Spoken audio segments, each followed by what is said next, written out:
जय हिंद। आज साइंस से संबंधित कुछ अति महत्वपूर्ण प्रश्नों की बात करने वाले हैं जो प्रतियोगिता परीक्षाओं में बार बार पूछे जाते हैं। तो पूरा वीडियो ज़रूर देखें और जो भी इस चैनल पर नए हैं तो लाइक और सब्सक्राइब करना ना भूलें। तो चलिए आज हम बात करते हैं फिजिक्स से संबंधित कुछ अति महत्वपूर्ण प्रश्न। तो पहला प्रश्न हम देखते हैं। पहला प्रश्न क्या कह रहा है? मानव शरीर का भार होता है, क्या होता है? ध्रुवों पर अधिकतम होता है, पृथ्वी की सतह पर सब जगह एक समान होता है, विषुवत रेखा पर अधिकतम, मैदानी भागों की अपेक्षा पर्वतों पर अधिकतम। मानव शरीर की बात अगर हम करते हैं तो मानव शरीर का भार W बराबर होता है mg और g का मान होता है 9.8 मीटर प्रति सेकेंड स्क्वायर। देखिए ध्यान दीजिए, उसका द्रव्यमान फिक्स होता है लेकिन g का मान हमेशा परिवर्तन होते रहता है, जिसके कारण से g का मान परिवर्तन होने के कारण से उसके भार में क्या हो जाता है, हर जगह पर परिवर्तन हो जाता है। मनुष्य के भार में हर जगह। अगर पृथ्वी की बात हम करें, पृथ्वी, तो पृथ्वी का जो बीच का जो दो भागों में उसको बांट देता है, विषुवत रेखा, द ग्रेट सर्किल कहते हैं या इक्वेटर भी कहते हैं, पृथ्वी को दो भागों में बांटता है। यहाँ पर g का मान सबसे कम होता है, g का मान सबसे 9.8 से g का मान कम होता है, जिसके कारण से W उसका भार, मनुष्य का भार कम होता है। अगर ध्रुवों की बात किया जाए, उत्तरी ध्रुव और दक्षिणी ध्रुव की बात किया जाए तो g का मान अधिक होता है। उत्तरी ध्रुव की बात किया जाए तो g का मान 9.8 से क्या हो जाता है, अधिक हो जाता है उत्तरी और दक्षिणी ध्रुव में। तो वहाँ पर मनुष्य का जो भार होता है वो अधिक होता है। तो ध्रुवों पर मनुष्य का भार सबसे अधिक और विषुवत रेखा पर मनुष्य का भार सबसे कम होता है। तो कौन सा उत्तर होगा? ध्रुवों पर अधिकतम। मानव शरीर का भार कहाँ अधिक होता है? ध्रुवों पर अधिकतम होता है। ठीक है, इसी प्रकार से हम आगे का क्वेश्चन, अगला प्रश्न क्या करें? न्यूटन का पहला गति के नियम देता है, क्या देता है? कार्य देता है, ऊर्जा देता है, संवेग देता है, जड़त्व। तो न्यूटन का पहला गति का नियम गैलीलियो ने दिया था। गैलीलियो ने दिया था जिसे जड़त्व का नियम कहते हैं, यानी कोई वस्तु अगर गति में है तो गति में रहेगा और वह स्थिर है तो स्थिर रहेगा। इसको जड़त्व का नियम हम कहते हैं। इसी प्रकार से अगला प्रश्न हम देखते हैं। रॉकेट किस सिद्धांत पर काम करता है? अगर रॉकेट की बात किया जाए तो रॉकेट का ईंधन जितना तेज़ गति से पीछे की तरफ निकलेगा उतना ही तेज़ गति से आगे की तरफ। ने पटाखों वगैरह में देखा है कि जितना तेज़ गति से उसका पीछे ईंधन निकलता है, रॉकेट उतना ही तेज़ गति से आगे जाता है, जिसको न्यूटन का गति का तीसरा नियम कहते हैं। कौन सा नियम कहते हैं? तीसरा नियम कहते हैं कि यानी एक्शन का क्या होता है, रिएक्शन होता है। पीछे की तरफ भागने के कारण एक्शन होता है, उसी कारण से क्या होता है, बल का रिएक्शन होता है। रॉकेट किस सिद्धांत पर काम करता है? न्यूटन का तीसरा गति के नियम पर काम करता है। चलिए अब अगला प्रश्न हम देखते हैं। दूध को मथने पर क्रीम अलग हो जाती है, इसका कारण क्या है? गुरुत्वीय बल, अपकेंद्रीय बल, घर्षण बल, अभिकेंद्रीय बल। अगर दूध को मथा जाता है तो मथने के कारण से क्रीम उससे क्या हो जाता है, अलग हो जाता है। तो इसको समझने के लिए सबसे पहले हम ले लेते हैं, एक वृत्त ले लेते हैं। जब कोई वस्तु वृत्ताकार क्रम में घूमता है तो उस पर अंदर की तरफ एक बल काम करता है जिसको हम अभिकेंद्रीय बल कहते हैं। उसको हम अभिकेंद्रीय बल कहते हैं, वो अंदर की तरफ काम करता है। अब कोई भी बल सिंगल अकेले काम नहीं कर सकता, जैसे ही अंदर की तरफ काम करता है इसके विपरीत में न्यूटन के तीसरे गति के नियम के अनुसार इसके विपरीत में एक और बल काम करता है जिसको अपकेंद्रीय बल कहते हैं। इसलिए जब भी दूध पर एक बल लगाया जाता है F, तो उसके विपरीत दिशा में एक दूसरा बल काम करता है जिसको अपकेंद्रीय बल कहते हैं, जिसके कारण से क्रीम क्या हो जाते हैं, उससे अलग हो जाते हैं। इसलिए इसका उत्तर कौन सा होगा? अपकेंद्रीय बल के कारण दूध से क्रीम का अलग होना। प्रश्न देते हैं, पानी की बूंद गोलाकार होता है, इसका क्या कारण है? तो पानी के बूंद के सरफेस पर एक बल काम करता है जिसको सरफेस टेंशन कहते हैं या पृष्ठ तनाव कहते हैं, जिसके कारण से इस पृष्ठ तनाव के कारण से क्या हो जाता है, पानी की जो बूंदें होती हैं वो गोलाकार हो जाती हैं। तो कौन सा उत्तर होगा? पृष्ठ तनाव के कारण पानी की बूंदें क्या हो जाती हैं, गोलाकार हो जाती हैं। इसको इंग्लिश में सरफेस टेंशन या टी कहते हैं। ठीक है, चलिए अगला हम प्रश्न देखते हैं। तेल का एक बैरल निम्नलिखित में लगभग किसके बराबर होता है? इसको आप याद कर लीजिएगा, बहुत इंपॉर्टेंट है, कई बार परीक्षाओं में पूछा गया है। 159 लीटर के बराबर एक बैरल होता है। एक बैरल बराबर कितना हो जाता है? 59 लीटर होता है। चलिए अगला प्रश्न है, डाप्सन किसका प्रयोग किया जाता है? डाप्सन नंबर 1 पर पृथ्वी की मोटाई नापने में, हीरे की मोटाई नापने में, ओजोन परत की मोटाई नापने में और सौर के मापने में। तो ओजोन परत की मोटाई नापने में, ओजोन जो परत है उसको नापने में हम किसका प्रयोग करते हैं? डाप्सन का प्रयोग करते हैं। तो कौन सा उत्तर होगा? सी होगा। सौर नापने में डेसिबल का प्रयोग होता है, डीबी, डेसिबल का प्रयोग सौर नापने में होता है। हीरे का जो है, हीरे की शुद्धता कैरेट द्वारा नापा जाता है। ठीक है, तो चलिए अगला प्रश्न आप देखते हैं, बहुत ही महत्वपूर्ण है। महासागर में डूबी हुई वस्तुओं की स्थिति जानने के लिए निम्नलिखित किस यंत्र का प्रयोग होता है? तो महासागर, समुद्र के अंदर में किसी भी वस्तुओं का पता अगर लगाना है तो वह सोनार के जरिए हमको पता लगाते हैं। सोनार SONAR से मिलकर बना है सोनार। इसका फुल फॉर्म है साउंड नेविगेशन एंड रेंजिंग, जो कि समुद्र के अंदर के वस्तुओं को पता लगाए, जैसे कि पनडुब्बी है या डूबे हुए जहाज हैं, इसको इस सिस्टम के जरिए पता लगाया जाता है।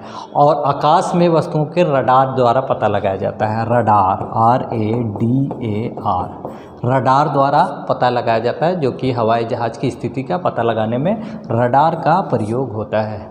चलिए, जो कि बहुत ही इम्पोर्टेंट क्वेश्चन है। ठीक है, चलिए अगला हम प्रश्न देखते हैं। ध्वनि की तीव्रता मापने वाला यंत्र क्या कहलाता है? ध्वनि की तीव्रता को हम डेसिबल से, डीबी से सूचित करते हैं, डीबी, जो कि ऑडियोमीटर द्वारा नापा जाता है। की तीव्रता को हम किससे? ऑडियोमीटर द्वारा नापते हैं, डीबी से हम सूचित करते हैं।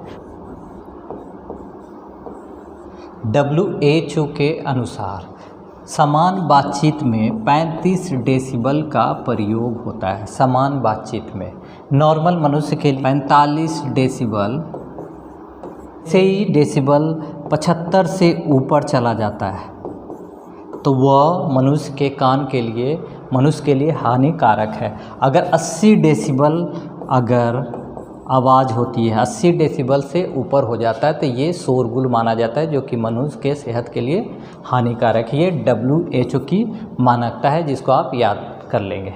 ठीक है, तो ध्वनि की तीव्रता का मात्रक किससे है? ऑडियो मीटर से नापा जाता है। कुछ और क्वेश्चन है जो कि आपको ध्यान में रखना है। निम्नलिखित में से सदिश राशि किसको कहते हैं? राशियां, अगर भौतिकी की बात किया जाए तो राशियां दो प्रकार की होती है, सदिश राशि और अदिश राशि। सदिश राशि उसे कहते हैं जिसमें दिशा और परिमाण दोनों होते हैं, जिसमें दिशा और परिमाण दोनों होते हैं। अगर समय की बात किया जाए तो इसमें सिर्फ परिमाण होगा, दिशा नहीं होगा। द्रव्यमान में क्या होगा? सिर्फ परिमाण होगा, दिशा नहीं होगा। लंबाई में भी सिर्फ परिमाण होगा और दिशा नहीं होगा। वेग ऐसा है, v जो एक है, जो कि परिमाण भी है और इसमें दिशा की ज़रूरत है, इसलिए ये क्या है? सदिश राशि है। चलिए अब नेक्स्ट इसी प्रकार से हम प्रश्न देखते हैं। कार्य का मात्रक, कार्य का मात्रक W, कार्य का मात्रक जूल होता है। ठीक है, और यहाँ आप थोड़ा सा ध्यान देंगे कि यहाँ न्यूटन जो है बल का मात्रक है, बल का मात्रक न्यूटन है। और वाट जो है शक्ति का मात्रक होता है, P = W/T। ये भी CGS पद्धति में, CGS पद्धति, सेंटीमीटर ग्राम सिस्टम पद्धति में बल का मात्रक डायन होता है, ये आप ध्यान में रखेंगे। ठीक है, इस प्रकार के मात्रक में मात्रक की पद्धतियां हैं, जो कि आगे की कक्षाओं में हम बात करेंगे।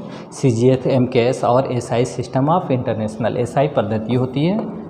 और क्या होता है? MKS पद्धति होती है, मीटर किलोग्राम सेकंड पद्धति। MKS, CGS और SI पद्धति, जिसका प्रयोग आजकल, SI पद्धति का प्रयोग आजकल ज़्यादा हो रहा है। चलिए अगला प्रश्न लेते हैं। कौन सी अदिश राशि है जिसमें सिर्फ परिमाण हो, दिशा ना हो? अगर विस्थापन की बात किया जाए तो इसमें दिशा होगा।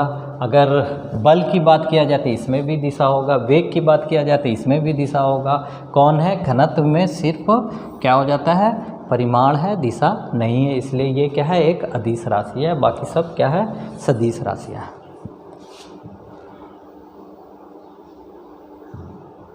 चलिए अगला प्रश्न हम देते हैं। कोणीय विस्थापन का मात्रक, कोणीय विस्थापन का मात्रक क्या होता है? रेडियन होता है। रेडियन क्या होता है? किसी वृत्त के केंद्र पर त्रिज्या के बराबर अगर चाप अगर लेकर, यहाँ से चाप लेकर एक कोण बना दे तो वह 1 रेडियन कहलाता है।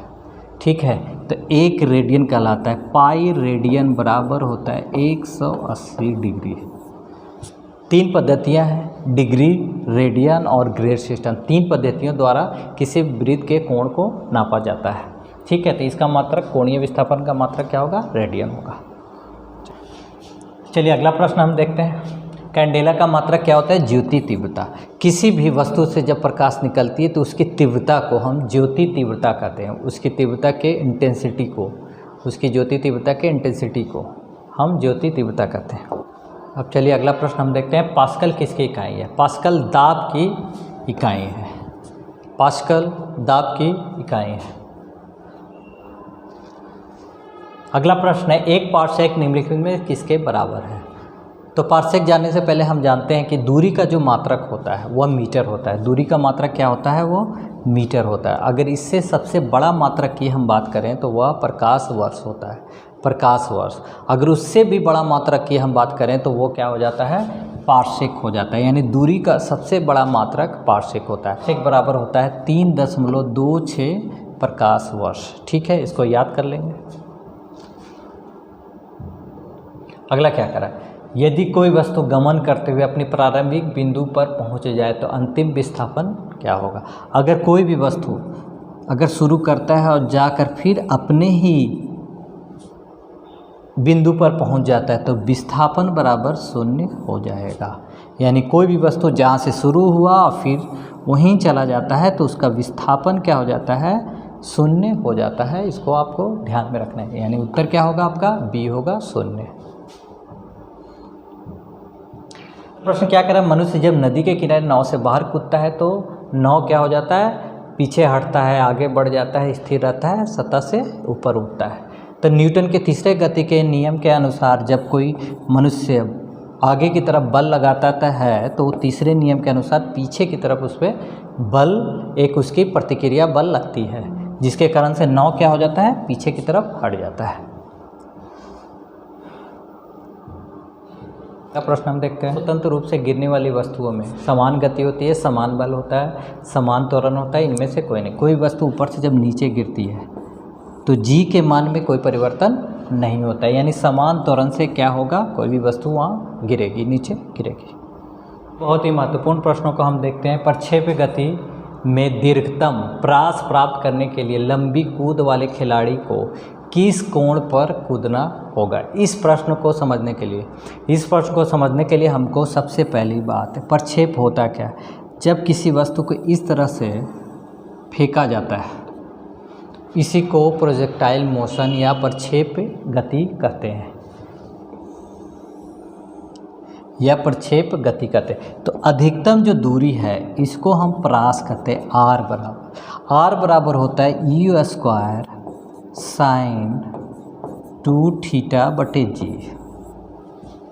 ये अधिकतम प्रास यानी अधिकतम जो जंप है, अधिकतम दूरी, ये पूरी तरह से साइन 2θ पर निर्भर करता है। साइन 2θ का मान जो है 1 होता है। अधिकतम मान कितना होता है? 1 होता है। यानी 90 डिग्री, यानी साइन 90 डिग्री सबसे अधिकतम होता है। यानी 2θ बराबर 90 डिग्री। तो थीटा बराबर क्या हो जाएगा? 90/2 यानी कितना डिग्री? 45 डिग्री। यानी 45 डिग्री पर कोई फुटबॉलर या कोई भी वस्तु अगर किक मारा जाए तो ये सबसे ज़्यादा अधिकतम दूरी पर जाकर गिरेगा। यानी कौन सा उत्तर होगा? ये 45 डिग्री पर सबसे ज़्यादा प्रयास होगा। ध्यान में रखना है आपको। अगला क्वेश्चन देखिए क्या कर रहा है। क्रिकेट खिलाड़ी तीव्र गति से आती हुई गेंद को कैच करने के लिए अपने हाथों को पीछे हटा लेता है। तो बहुत सारे ऑप्शन है, तो इसका उत्तर क्या होगा? ऑप्शन है गेंद के संवेग का परिवर्तन दर कम हो जाने के कारण जिससे चोट ना पहुंचे।